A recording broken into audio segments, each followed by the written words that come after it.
샬롬! 오늘의 큐티 말씀을 나눌 외국인 사역부 브리티스 인터내셔널에서 사역하고 있는 강현우 간사입니다. 여러분은 불합리해 보이는 상황에 처했을 때 어떻게 그 문제를 해결하시나요? 오늘 본문에는 그런 상황 속에서 지혜롭고 담대하게 대처하는 사람들이 나옵니다. 함께 그 내용을 살펴보겠습니다.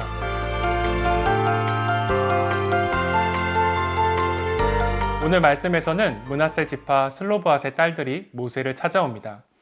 그들이 찾아온 이유는 앞서 26장에서 있었던 가나안 정복 후 각 지파의 영토 분할에 관한 용건 때문이었습니다. 영토를 나눌 때 그 해당자가 20세 이상의 남자들에게만 국한된 것은 그들에게는 중대한 문제였습니다.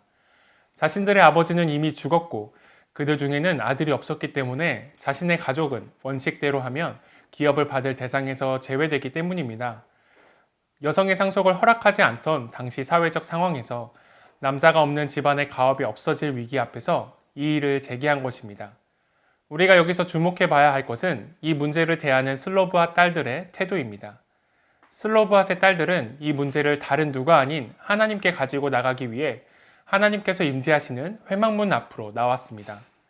또한 자신의 아버지가 고라의 무리에 들지 않았다는 것, 즉 하나님을 향한 반역에 동참하지 않았다는 것과 애굽 땅에 돌아가자고 주장해 가나안에 들어가지 못하게 된 출애굽 1세대들의 죄로 인해 죽었다는 것을 강조합니다.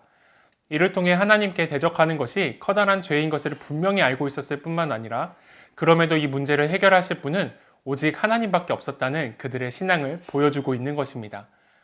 아직 가나안 땅을 정복하지도 않았던 그때에 이런 요구를 한 슬로브앗의 딸들이 가진 하나님에 대한 신뢰가 보이는 대목입니다.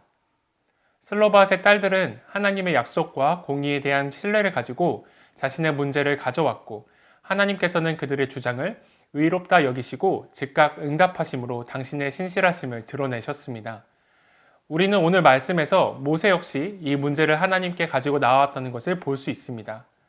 이 당시 여성은 사회적으로 낮은 지위를 가졌을 뿐만 아니라 상속권 역시 주어지지 않았습니다. 하나님께서 지시하신 가나안 땅의 분배 법칙에도 딸들은 상속권을 가지지 못했습니다. 하나님의 규례가 이미 주어진 상황에서 그는 자신의 경험과 사회적인 관례, 전통에 따라 충분히 판단할 수 있었을 것입니다. 그럼에도 불구하고 그가 이 문제를 스스로 판단하지 않고 하나님 앞에 가져간 모습은 우리에게 시사하는 바가 있습니다. 모세는 문제를 하나님께 가지고 나가므로 백성들 앞에서 자신의 한계를 겸손히 인정했습니다. 그는 자신이 40년 전에 율법을 공포한 자임에도 불구하고 하나님 앞에서 자신의 무지를 고백하기를 부끄러워하지 않았습니다.